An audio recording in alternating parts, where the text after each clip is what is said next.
Welcome to CTV News, Your Canada. We'll bring you profiles of fascinating Canadians and stories about your community. Thanks for watching. What do you want me to pull? So we just finished up our 10th year, the 12 Days of Christmas. Another successful year, lots of great donations and lots of support from people sharing and liking the videos. So yeah, pretty happy with how this year went. I paddleboarded in First Lake. Don't hit anybody. Rode around on a stuffed animal at the Micmac Mall dressed as the Grinch. I got a commemorative tattoo for the 12 Days and for Riley. It's your girl, Katie Kelly. And I'm here with my mom, Janice. I dressed up as a CTV personality, Katie Kelly. Not a great impersonation, I wouldn't imagine. The fundraiser was started as a way to raise money to donate to a scholarship fund in memory of my cousin, Riley Sears. He passed away in 2015 from meningitis. Rudolph the red-nosed reindeer. The following year, in 2016, my wife and I thought this was a great way to try and raise some money and do something helpful for people, for students looking to get into their post-secondary education, and in a way to honor Riley and to do something in his name. All right, here we go. I really hope he'd be proud. He'd find a lot of the antics pretty funny. He'd be happy that we carried on his legacy in a creative way that was beneficial for people. Can't convince me that it didn't happen. We've talked about the potential of exploring other ways to raise money, but as far as the format of the 12 Dares goes, the 10 years is going to be the last year that we do it this way. It seems like a good number to finish on, a nice round number, and we're pretty happy with the total that we've gotten to over the 10 years. Still taking donations, we usually do into the new year, but right now we're just a little over 70,000 for the 10-year total. So like you can see at 12, down in the corner there in RS 17. The tattoo that I got, thought it was a great way to sort of wrap things up and celebrate what the 12 Dares has been and another good memory in Riley's name. Can't say enough about the support we've received from the community in Sackville. Randy's Pizza has been a huge supporter. Some of the hockey teams where Riley would have played, at least the organization that he played in. The Facebook community as well, supporting with their donations. It'll be okay, babe. Specifically want to say a huge thank you to my wife. She's the behind the camera personality and honestly the brains of this operation. And honestly, I could not have done this without her. Okay. That's what made me vomit. Just eat it. To be honest, when this started, I thought it was going to be me and some of our close friends sitting around watching a few videos and having a laugh, and we thought it would be really awesome if we could raise $1,000. From that perspective, we've certainly exceeded our expectations. We're really happy with the 70,000 over 10 years. We couldn't be more appreciative of the support that we've received, and it's certainly been our honor and our privilege to be able to do this in Riley's name. I hope in some ways this helped carry on his memory and his legacy. You know, he's always loved and always missed, and it's truly been our pleasure. We're live. Okay, kids, here we go.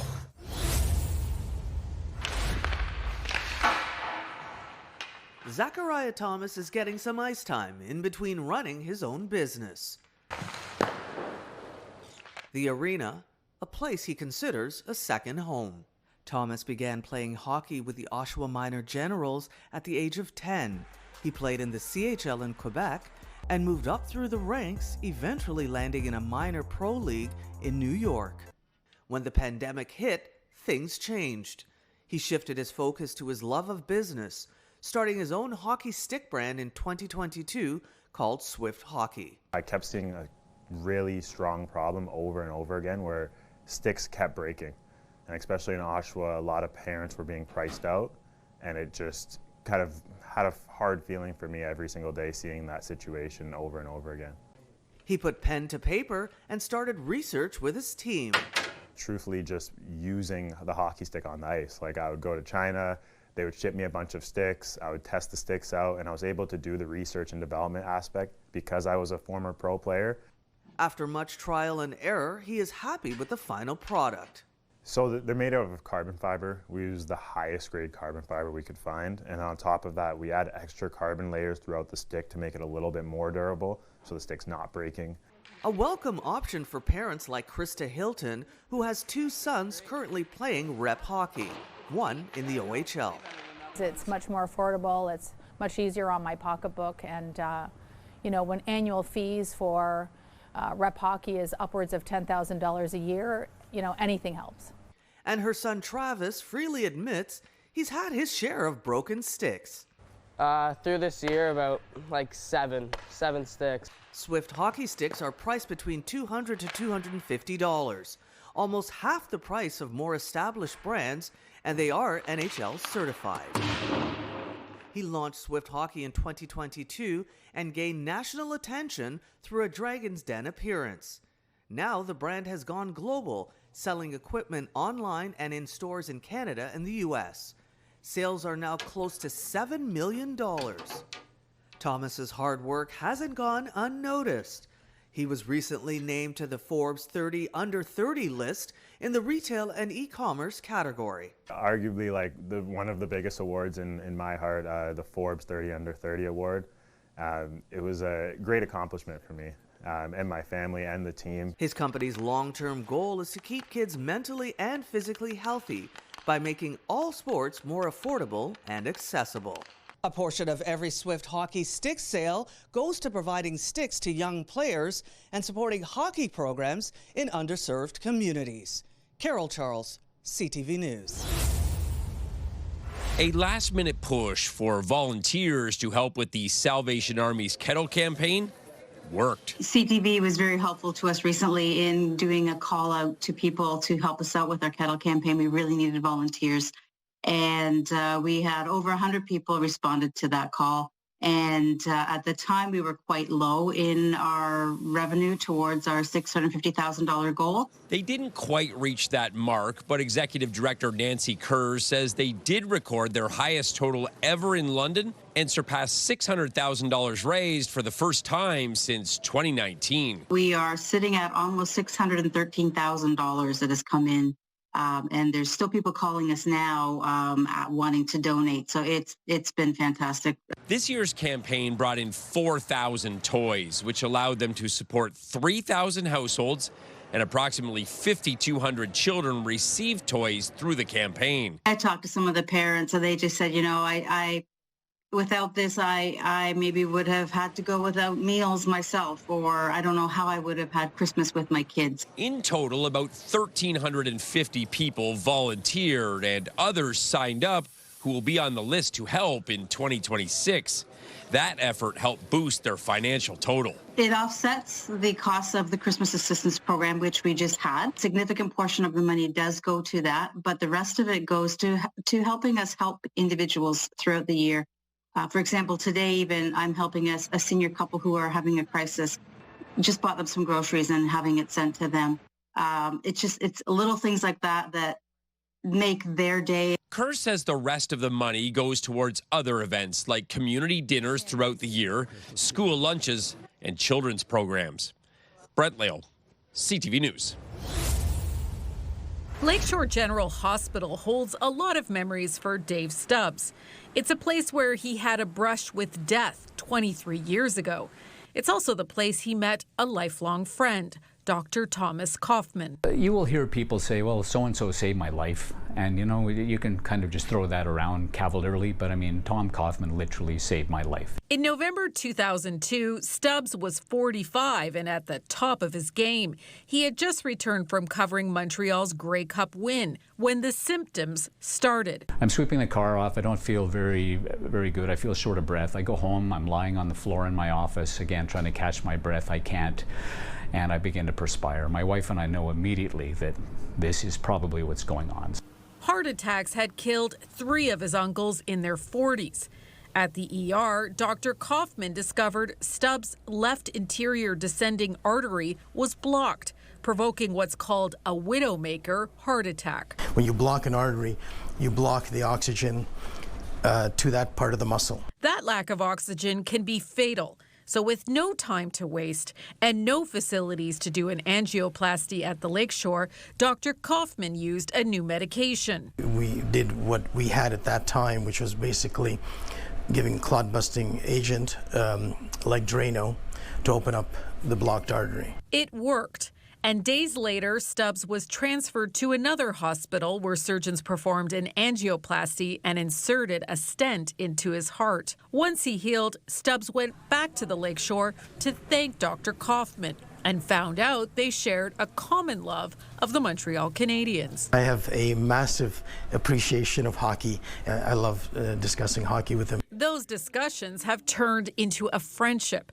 And through his NHL connections, Stubbs has been able to take him ringside at Habs practices and introduce Kaufman's children to players. Stubbs says it's the least he can do. But Dr. Kaufman says he was just doing his job. Not all your patients can become your friends, but when they do, then that's something special. Since his heart attack, Stubbs still has to stay on top of his health. He works out regularly and sees a cardiologist every 6 months. But there will always be one doctor at Lakeshore who holds a special place in his heart. To be able to have the bond that I've established with Tom and time that I've been able to spend with him and come through this facility and see the care that other people get, it just absolutely swells my heart.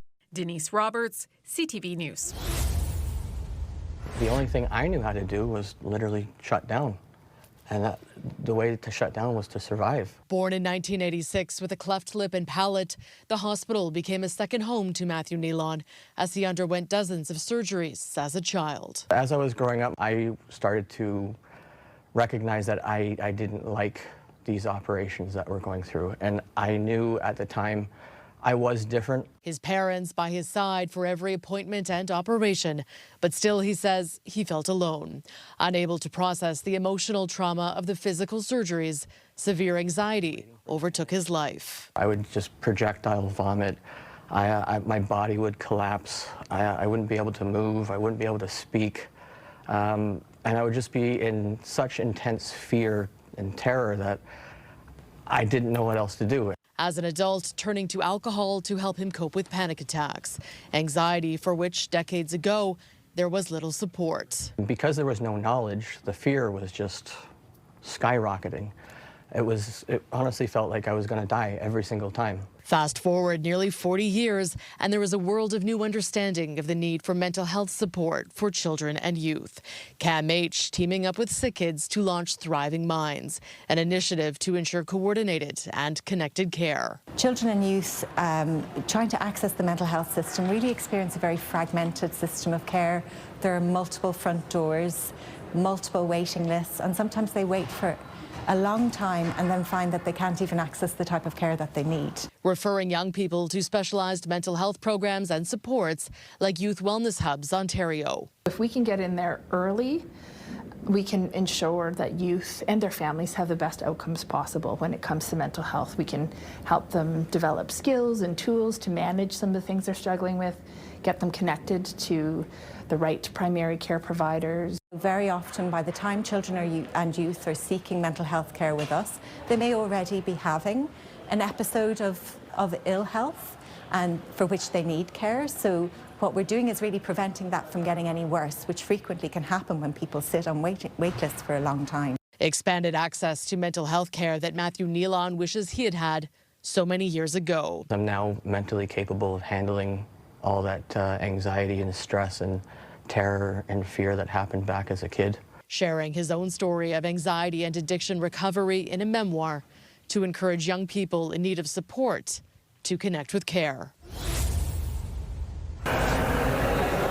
Getting the ice ready for a provincial curling championship is no easy feat, especially on a tight timeline. We have about just a little over 72 hours to get the ice turned from hockey ice to curling ice and being able to throw rocks on it. Crews started to change the ice over late New Year's Eve and have been working around the clock to ensure everything is ready to go for the first draw on Sunday. We put little bumps of ice on top of the flat ice surface, and that's called pebble. So what that does is it actually lifts the rock up off the ice to help reduce friction and make it easier to throw the rock down the ice.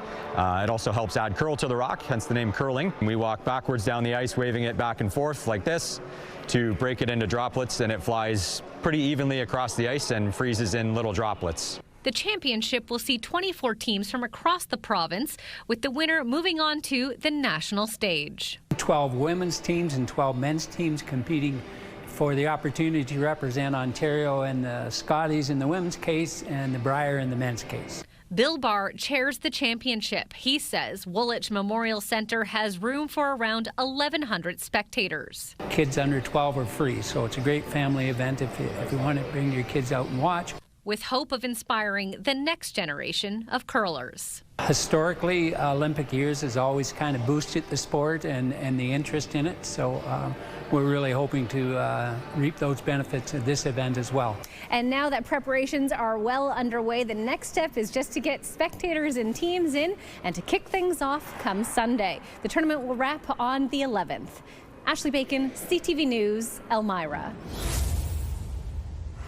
Though ice fishing might sound cold, the experience can actually be pretty comfortable and a warm experience. It's been really great. You just show up and all of this was all ready to go. It's so nice and warm in here. Here at Regina Beach, ice shacks of all shapes and sizes are scattered across the lake, a popular getaway during the winter holidays. Some avid anglers also rent out shacks holding up to 6 people, making the sport as accessible as possible. We have all the holes drilled for you. We have the rods and the lures that are working here. So we give you a little bit of a demo and you're kind of set up for the day. Czar and his son Bennett say ice fishing is a good transition into taking up the activity year-round, especially with the patience needed to make a catch. I think that ice fishing is actually probably more popular than summer fishing. You have access to the whole lake. You don't need a boat. Your cost, if you're looking to get into ice fishing, you can buy a hand auger for probably under $100 right now. While Bennett helps out with the fishing accommodations, it reminds Brad of his childhood out on the lake. I have 2 brothers. We had a pedal boat and we would go and pedal around and catch fish. Fishing can definitely be a family experience for those looking to pass down the passion for pike. I like it that the fish, that it takes time, and that when you catch the fish, it looks cool. While the warmth inside can be considered a luxury on its own, the Czars also have installed a TV with an underground camera to give an expanded fishing experience.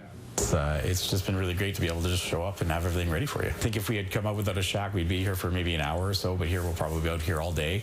Damian Smith, CTV News, Regina Beach. That is a Loud Cup. So we launched in 2021, and last July, I think we hit 1 million Loud Cups sold. And it started during the COVID lockdown, an idea to entertain kids. Just a few pieces of pipe and a bicycle inner tube. It was actually quite effective, and the way that it was sitting on my desk, it looked like a cup with a handle on it.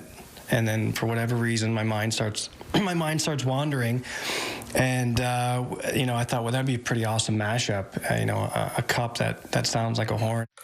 That idea transformed into a local success story, now worth millions. So eventually, during COVID, I had a little eureka moment and decided to try and 3D print it, and it just snowballed from there. Prototype after prototype. After dozens of prototypes and countless hours, success. And I can sip and cheer at the same time. The moms just love it. I mean, not only does it allow us to bring a drink in the arena of water, of course, and but we don't need a bell anymore. We just use the Loud Cup. We can sip and we can blow the horn and cheer our kids. Conahan's business growing, the Ottawa startup not forgetting to give back, sponsoring local golf pros, rowing and hockey. Called Jay and I said, hey Jay, the team's looking for sponsorship, and Jay said, yeah, no problem. The Stittsville Rams receiving funds and their own Loud Cups. We bring it loud and proud, and yeah, we love it. Obviously we're a business, and we're here to make money, but if we can support youth, if we can support families, we're all in. So far, Loud Cups are only available online. Conahan says with 6 employees, it's a lot of work, and he's looking to partner to take the business to the next level. It's been an absolute exhausting, but wild ride for sure. Sean Varden, CTV News. Hitting all the right notes for decades, but their favorite performance space may surprise you. Tyson Fedor has more on a barbershop quartet striking a balance between friendship and performing. Let me hear you whisper the deep baritone voices, harmonizing at the highest level. No instruments, all a cappella. This barbershop quartet and friends sing tunes over a cup of coffee and hot breakfast every week. It's the highlight of my week, coming out for breakfast every Friday morning. Doug Spensley, Doug Marwood, Jim Bell and Greg Verhappen have been singing together for several years. Marwood started the original group nearly 5 decades ago. Most often the guys I sing with, once they start singing in the quartet, stay singing in the quartet. This kind of thing is one of my favorite things. All of them are members of the Stampede City Chorus. I think all of us have always been involved in singing, and that's what brings us together.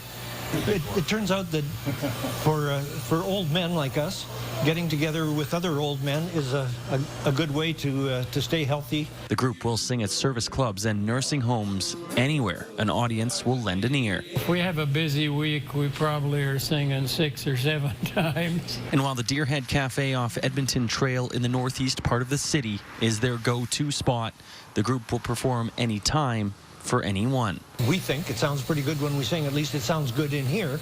I don't know what it sounds like out there because I've never been out there. 1, 2, 3. It's great to be a barbershopper. Tyson Fedor, CTV News, Calgary. People are bundling up in Ottawa as they brave the frigid temperatures to go skating on the Rideau Canal. Lots of layers, right, guys? Yeah. We have 2 pairs of pants, 2 shirts. I have 3 shirts on this one. And we all have our hats on and our mitts on. Julie and Matthew Vlahovic and their family love outdoor activities and are not letting the cold stop them. It's all about puffers and thermals, lots of layers, boiled wool, and most importantly, beaver tails. Beaver tails and hot chocolate, that's what keeps you warm. You got to keep moving. And Natalie Gooding is doing the same, even bringing a speaker to dance and skate. Staying moving, especially in the winter, it's easy to just play it yourself, but if you have a competition with your friend to see who can skate the most in the season, it gets you up out of the house and moving. And it's not just a cold start to the new year, it was the coldest December in Ottawa since 2017. Environment Canada says our daytime highs are more like what our overnight lows should be at this time of year. Our daytime highs are usually around -6 and our overnight lows around -15. It's a great time to be bundling up. Still safe to go outside and do your regular activities, but make sure to take breaks to thaw yourself. With these cold temperatures, the Ottawa Mission is seeing an influx of people. Our waiting area now, it's packed. And we see that at night. We have 25 to 30 people a night in the waiting area trying to stay out of the cold. The mission is doing everything it can to meet demand. We'll always make room to take someone in rather than be outside. So if that means sitting in a plastic chair at night or waiting on the floor, we'd rather that. The cold snap is expected to continue through the weekend. Ottawa residents and tourists are ready for it. I mean, you got to be dressed for it. There's good weather, bad outfits, and I got that on lock, so I'm ready for the weather here. We're visiting Ottawa. This is the coldest temperature my family has ever endured. Camille Wilson, CTV News.